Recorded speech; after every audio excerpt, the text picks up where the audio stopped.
कल परसों हिसार का एक और किस्सा भी तुम्हें पता चला हो। एक था ना वो रेलू राम पुनिया, तुमने सुनी उनकी कहानी? हिसार के तो थे वो। अभी कल परसों उनकी बेटी और उनके दामाद को अंतरिम जमानत मिल गई है। 25 साल, तुम तो पैदा भी नहीं हुए थे बेटा, तब तो हम भी बहुत मतलब उस टाइम पे तो हम भी पढ़ते लिखते थे, स्कूली एज थी। उनकी बेटी ने अपने परिवार के 8 लोग मार दिए थे। इतनी भयानक कल मैंने उसकी कहानी, मैंने सुना तो था लेकिन कल जब वो हुआ ना कि जमानत मिल गई तब उसको पूरा डिटेल से सुना। इतनी भयानक कहानी। एक लड़की जिसके पिताजी एमएलए थे हिसार में, कहते हैं कल वो बता रहा था कोई उनका जानकर, 102 एकड़ जमीन है सिर्फ हिसार में, और पता नहीं कहाँ कहाँ जमीनें हैं। तुम्हें पता है हिसार के 1 एकड़ की कीमत आज कितनी है? इंटरनेशनल एयरपोर्ट है आज यहाँ अरबों खरबों की संपत्ति है। गुड़गांव में अलग प्रॉपर्टी, दिल्ली में अलग प्रॉपर्टी। उनके पास था क्या? एक छोटा सा परिवार, उस जमाने के हिसाब से ज्यादा बड़ा परिवार नहीं था। एक बेटा था, उसकी शादी कर दी थी, उसके 3 बच्चे थे, यानी 5 का परिवार हो गया बेटे का। वो खुद रेलू राम पुनिया, उनकी पत्नी, 7 लोग ये हो गए। एक वो लड़की थी जो शादी करके दिल्ली में रह रही थी। किसी का घर में जन्मदिन था 24 तारीख का, 24 अगस्त का। 23 को ही आ गई रात को और बोली कल मैं बिजी रहूंगी, आज ही मना लेते हैं। अगला आदमी बहुत अमीर था जिसके पास बेटा 102 एकड़ जमीन तो जिसकी हिसार में है उस जमाने की। मरे हुए उनके खानदान को 25 साल हो गए, तो इमेजिन करो तब कितना। ये कहावत थी कि उनकी कोठी को देखने लोग जाते थे, उनकी सीधी गाड़ी बेडरूम में जाती थी। अब ये सुन के भी तुम्हें अजीब लगेगा। फिर मेरे मन में आया कि ऐसे कैसे बेडरूम में घुस गए, वो भी ऊपर। तो मैंने देखा कि उनका क्या, उन्होंने बेटा रैंप बनवाया था। जैसे गांव में मतलब कहीं बहुत बड़ा फार्म हाउस बनाया तो उसमें नीचे पूरी बिल्डिंग बना के एक रैंप ऊपर की तरफ। तो रैंप तो आजकल समझ भाई, रैंप तुम ऊपर चले गए तो जहां गाड़ी रुकी उसके सामने बेडरूम था। लेकिन 25 साल पहले बेटा जब 2 कमरे डालना मौत थी लोगों को, तब ऐसी कोठी की सीधे गाड़ी कहाँ जाती है, ये फेमस हुआ। कहते हैं लोग घूमने आते, देखते थे भाई कैसी कोठी बनाई है, कितना बड़ा कामकाज, सब कुछ बहुत बढ़िया, भरा पूरा परिवार। बेटी भी अच्छे घर में। बेटी ने जो शादी की थी ना अपनी पसंद से की थी, और वो लड़का उतना अमीर नहीं था। तो अमीर नहीं था तो फिर भी ठीक ठाक था, ऐसा भी नहीं था कि भिखारी था, ठीक ठाक सा था। दिल्ली में उनका भी ठीक ठाक काम था, लेकिन लालच बेटा देखो कैसे इंसान को दुखी करता है। न्यूली मैरिड थी, 1.5 साल का बेटा। उस बेटे को तो वहां छोड़ आई कि अपने घर जा रही हूँ, आज हम बर्थडे पार्टी मनाएंगे। पिताजी का तगड़ा काम था, बहुत बड़ी पार्टी उन्होंने दी, दुनिया भर के लोग आए। उस टाइम पे डीजे म्यूजिक टेंट लगवाना बहुत बड़ी अचीवमेंट मानो, तब बेटा घरों में थी नहीं चीजें। सब चले गए, रात तक म्यूजिक बजता रहा। इतनी चालाक महिला थी ये, उस टाइम तो बहुत यंग थी, अब हो गई है 50 के आसपास की। इसने 10 बजे से कहा कि चलो चाय पी लेते हैं, खाना पीना हो गया चाय पी लेते हैं, और चाय बना के उसमें नशे की दवाई मिला दी और सबको जबरदस्ती। कहते हैं 6 महीने की बच्ची, 3 महीने की बच्ची थी जो भतीजी थी एक भाई की बेटी, उसको भी 3 महीने को तो पानी भी नहीं पिलाते लोग, उसको भी इसने चाय पिला दी कि वो भी बेहोश हो जाए।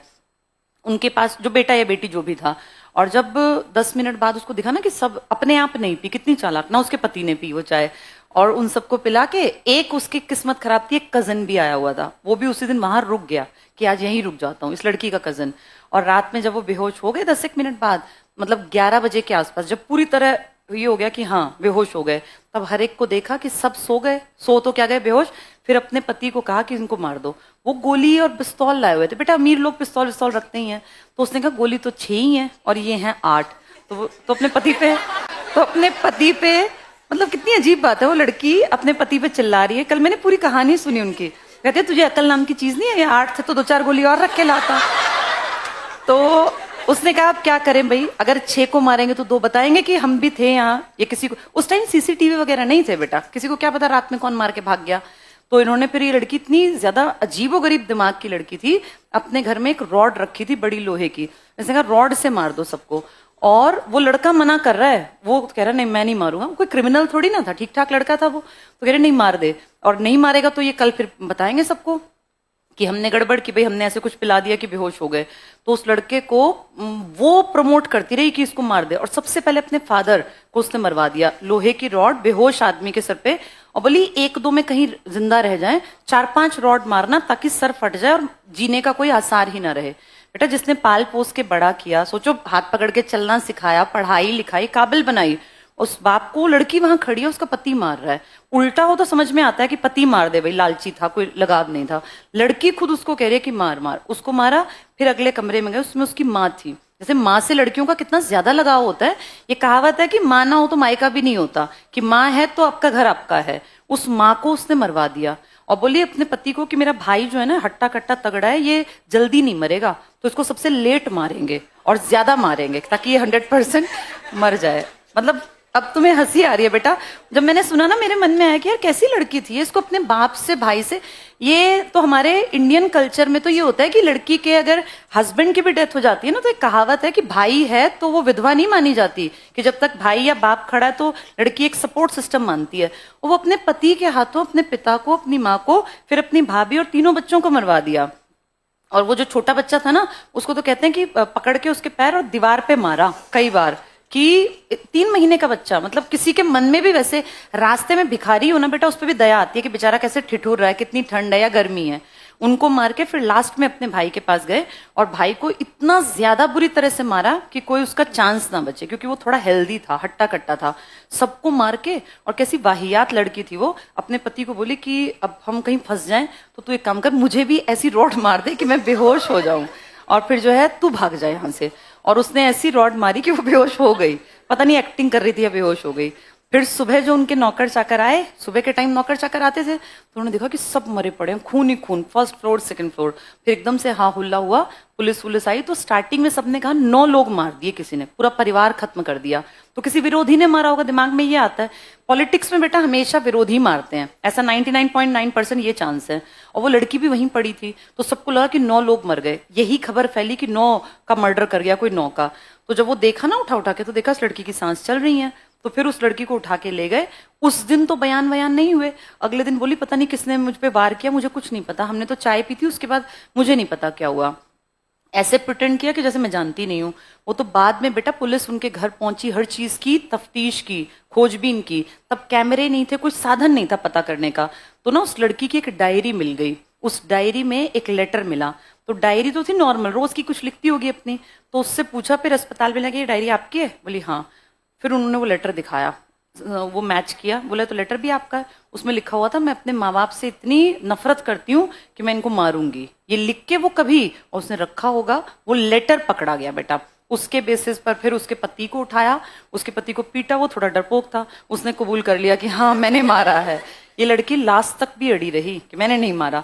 फिर पहले मान गई, जब इसकी पेशी हुई फिर वहां जाके बोली कि नहीं, मुकर गई वहां पुलिस के सामने बोल के बाद में मुकरते हैं ना, बोले नहीं मुझे फंसा रहे हैं। वो तो फाइनली फिर इसके पति ने और इन सब ने जब कहा कि नहीं मारा है, तब इसने माना। इसको बेटा छोटे कोर्ट में केस गया, फिर बड़े में। इसको फांसी की सजा तय हुई, पिछले कई साल से फांसी नहीं हुई, अब उनको जमानत मिल गई। सोचो इस देश के कानून में कहीं ना कहीं लूप होल है ये, कि सबको पता है, अपने माँ बाप मार दिए, भाई भतीजा सब मार डाले, भाभी उनके बच्चे, और अब वो कल उनको जमानत मिल गई, पति पत्नी बाहर हैं। तो अब बहुत सारे लोग ये कह रहे थे कि पता नहीं किस किस को और मार दें, ये इनका कोई भरोसा नहीं है। जैसे ये गलत है अगर इस तरह से।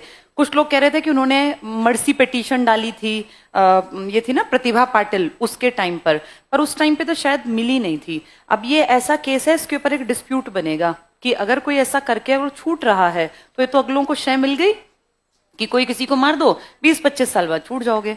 अगर ध्यान से देखें तो उस लड़की ने सब कुछ बर्बाद कर दिया, पूरा घर परिवार। अब वो बाहर भी आ गई। अच्छा, जज के सामने पता है क्या बोली? बोली मुझे ज्यादा सजा मत देना, मेरा 1.5 साल का बेटा है। तो जज ने कहा तुम्हें शर्म नहीं आती? तुमने 3 महीने का बच्चा मारा, उनकी छोटी छोटी बेटियां मारी, तुमने उनका बेटा मारा, उनके माँ बाप, अपने माँ बाप मार दिए, अपने बेटे से इतना लगाओ। तो हो सकता है उस लड़की का दिमाग थोड़ा सा गड़बड़ में हो। ये हिसार की कहानी है बेटा, रेलू राम पुनिया उनका नाम था, और ये बहुत बड़ा केस बना था। कल ये फिर न्यूज में था क्योंकि उनको जमानत मिल गई। बहुत लोग कह रहे हैं कि ये गलत है। जैसे सिस्टम ऐसा नहीं होना चाहिए कि बाकी लोगों को भी लगे कि क्राइम करके क्या ही बिगड़ता है। ये भी तो छूट गए, और ये तो तब छूट गए जब 8 मर्डर किए और प्लानिंग के तहत किए हैं, और ठीक ठाक थी। सिर्फ किस बात पे? क्योंकि प्रॉपर्टी में अपने पति के लिए कह रही थी पिताजी को कि 50 लाख रुपए दे दो, मेरा हस्बैंड जो है फैक्ट्री डाल लेगा। क्योंकि दिखता था कि बाप तो तगड़ा है, पैसे वाला है, भाई भी रिच है, 50 लाख। तो इसके भाई ने कहा कि हम जमीन नहीं बेचेंगे, वैसे थोड़ी बहुत मदद बनती है वो कर देंगे, उतना ही हक बनता है भाई, 2, 4, 5, 10 लाख का। तो बोले नहीं, अपना जो है जमीन बेच के मुझे पैसा दो। तो फिर वो भाई ने मना कर दिया। कोई भी मना ही करेगा, अगर हम हो हम भी मना करेंगे, ये क्या तुक है। लेकिन उस बात से चिढ़ गई कि मेरे भाई ने और मेरे पिता ने मेरे पति को बेच के प्रॉपर्टी और पैसा नहीं दिया और अपने पति को भी मुजरिम बना दिया। बेचारा ठीक ठाक वहां खा रहा था, पी रहा था, इससे ना ही शादी करता तो सुखी रहता। ऐसी लड़की से शादी करके उसका जीवन बर्बाद हो गया। और पूरे परिवार पे भी तो आंच आती है बेटा। जो उसका पति है उसके सोचना उसके घर वालों का क्या हुआ होगा, लोगों ने कितने ताने दिए होंगे। वो तो नॉर्मल सा परिवार था, उनका जीना हराम कर दिया होगा। तो लालच में नहीं पड़ना चाहिए। होगी एमएलए एमपी की बेटी, अपनी जगह हाथ जोड़ लेने चाहिए, ज्यादा अमीर से भी शादी नहीं करनी चाहिए। अपने लेवल के लोग ठीक होते हैं बेटा। 19-20 का अंतर निभता है, इतना अंतर निभता नहीं है। ये हिसार की कहानी कल न्यूज में थी, इसलिए बता दी।